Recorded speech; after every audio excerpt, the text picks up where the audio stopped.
Hi guys, I am Sneha and you are watching my channel Book Junction. Welcome to today's video. So today we are doing a Q&A and this was highly requested. I posted both on my YouTube community tab and on my Instagram story wherein I wanted you guys to ask me anything, and I received more than 100 questions on the community tab and I received a lot of questions on Instagram as well. So first of all, thank you so much. I'm so grateful for your overwhelming response, and yeah, I feel really blessed. Just wanted to mention, since there are so many questions, it's not possible to cover them in just one video. So this Q&A is going to be in two parts. This is part 1 and I'll post part 2 in 1 or 2 days. So be ready for that as well. So now without any further ado, let's get into this video. Alright, so let's start with the spiciest question and also the most asked question in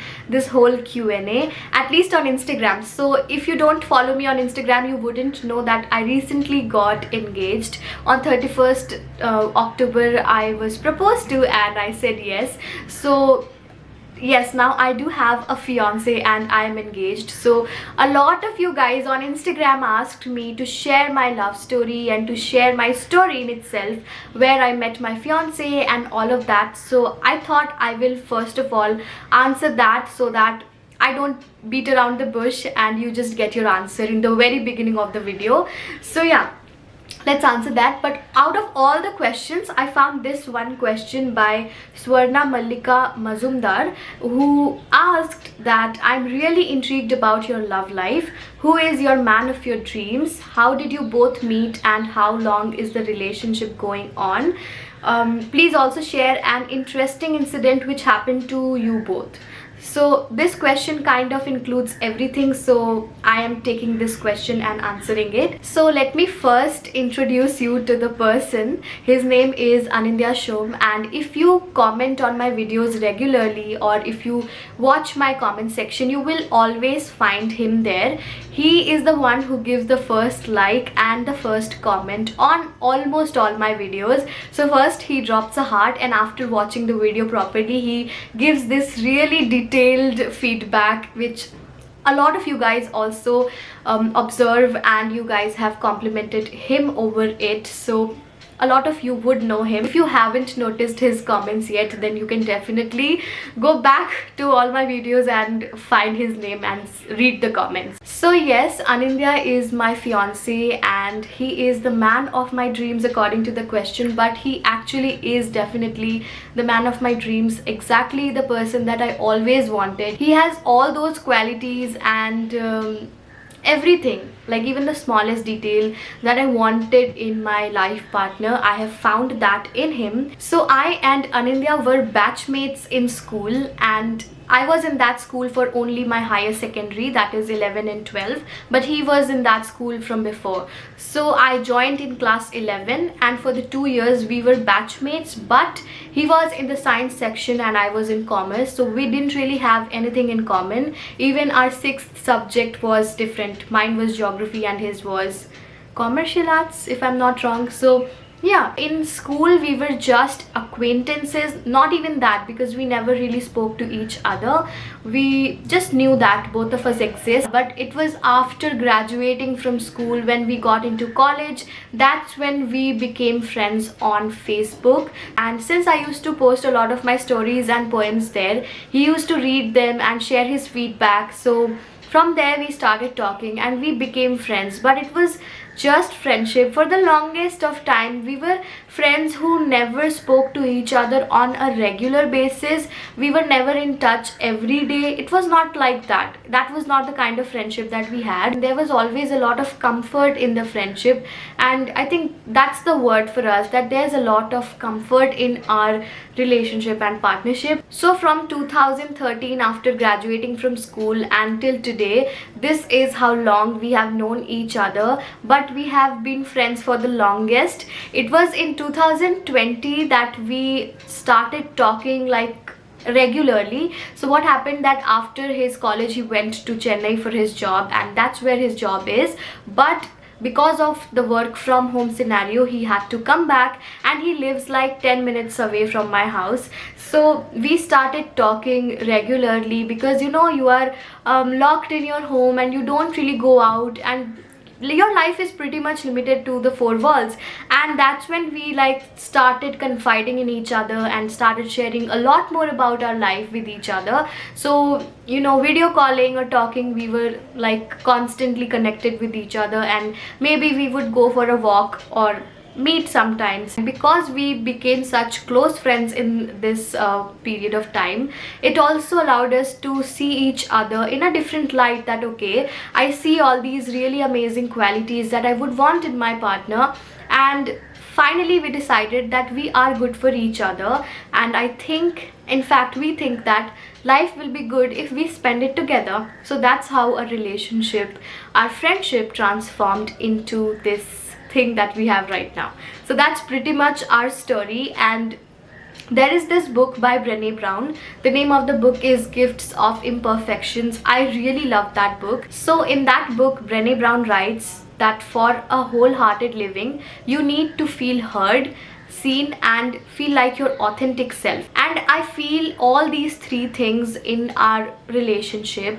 I feel heard, I feel seen, and I can be my authentic self. I don't have to pretend to be something else. I don't have to be someone else. I can be me, like completely be me, the kind of crazy person that I am, that nobody knows, that nobody has any idea that I can be like that. He knows that, and I can be like that. So he has provided me with that space. So yes, I found these three things, and I think that I can live a wholehearted life with him. So after reading that thing in the book, I really associated it with our friendship and relationship. Please also share an interesting incident which happened to you both. Now I don't want to share an interesting incident alone. Like, I will definitely make a video with him after we get married, so that you get to know him. And he is also really inspiring. Like, his personality is amazing, and in fact I learned so much from him. So we will definitely share some really interesting incidents in that video, so wait for that. I'm sure you will love that video. The next question is, what do you like in your boyfriend? Well, he is my fiance now. So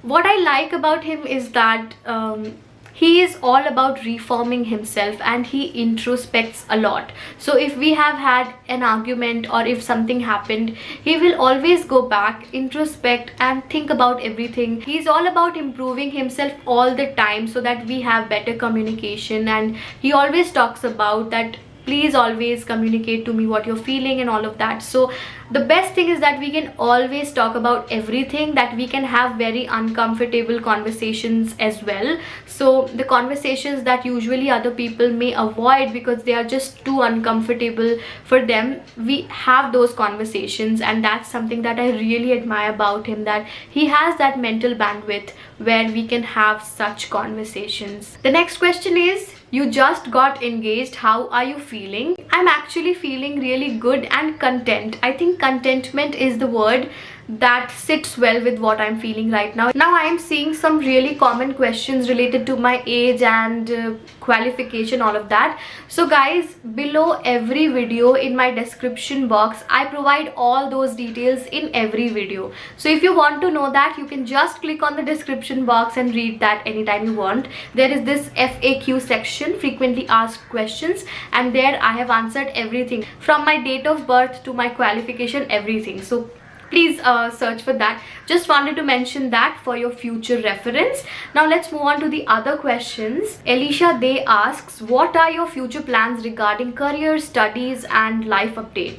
So life update, I already gave you guys that I recently got engaged.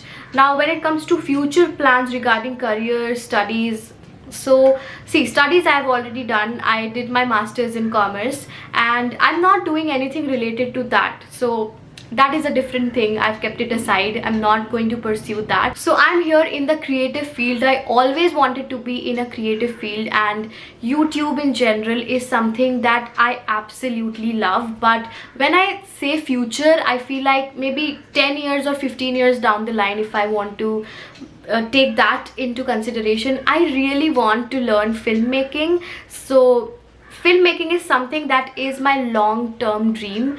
or ambition. And you guys also know that I am a copywriter, content writer, but trust me, I really don't enjoy copywriting and content writing that much. Of course, content writing and copywriting has really helped me a lot. It has supported my dream of YouTube. If it was not there, I wouldn't have kept my patience to continue this as my side hustle. But I really don't enjoy this uncertainty of always looking for new clients and also at the same time working hard on the clients that I already have. So it's really difficult. I don't want that kind of uncertainty. Of course, creative field in itself is a very uncertain place to be in. So right now I really do want to focus more on YouTube, because here I find my ikigai. I feel like this is my ikigai, and that's why I want to do this. But filmmaking is something that is my ultimate ambition.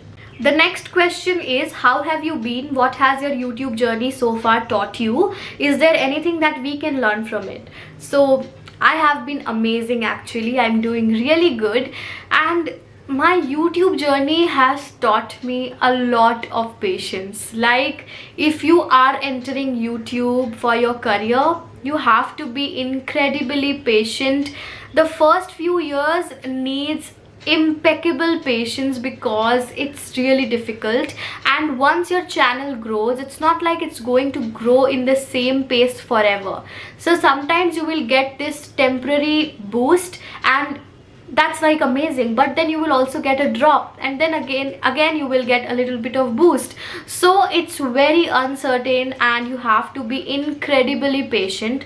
So that's the one thing that my YouTube journey has taught me. It has taught me to be patient and to constantly work on improving my craft. That's all, nothing else. The next question is, how did you find your current video making style? It's so unique and beautiful. Thank you so much. As you guys know that I started with just book reviews and book recommendations, and eventually I was like, I don't just enjoy sitting in front of the camera and talking. I want it to be a little more cinematic, and I want something that I would enjoy while editing.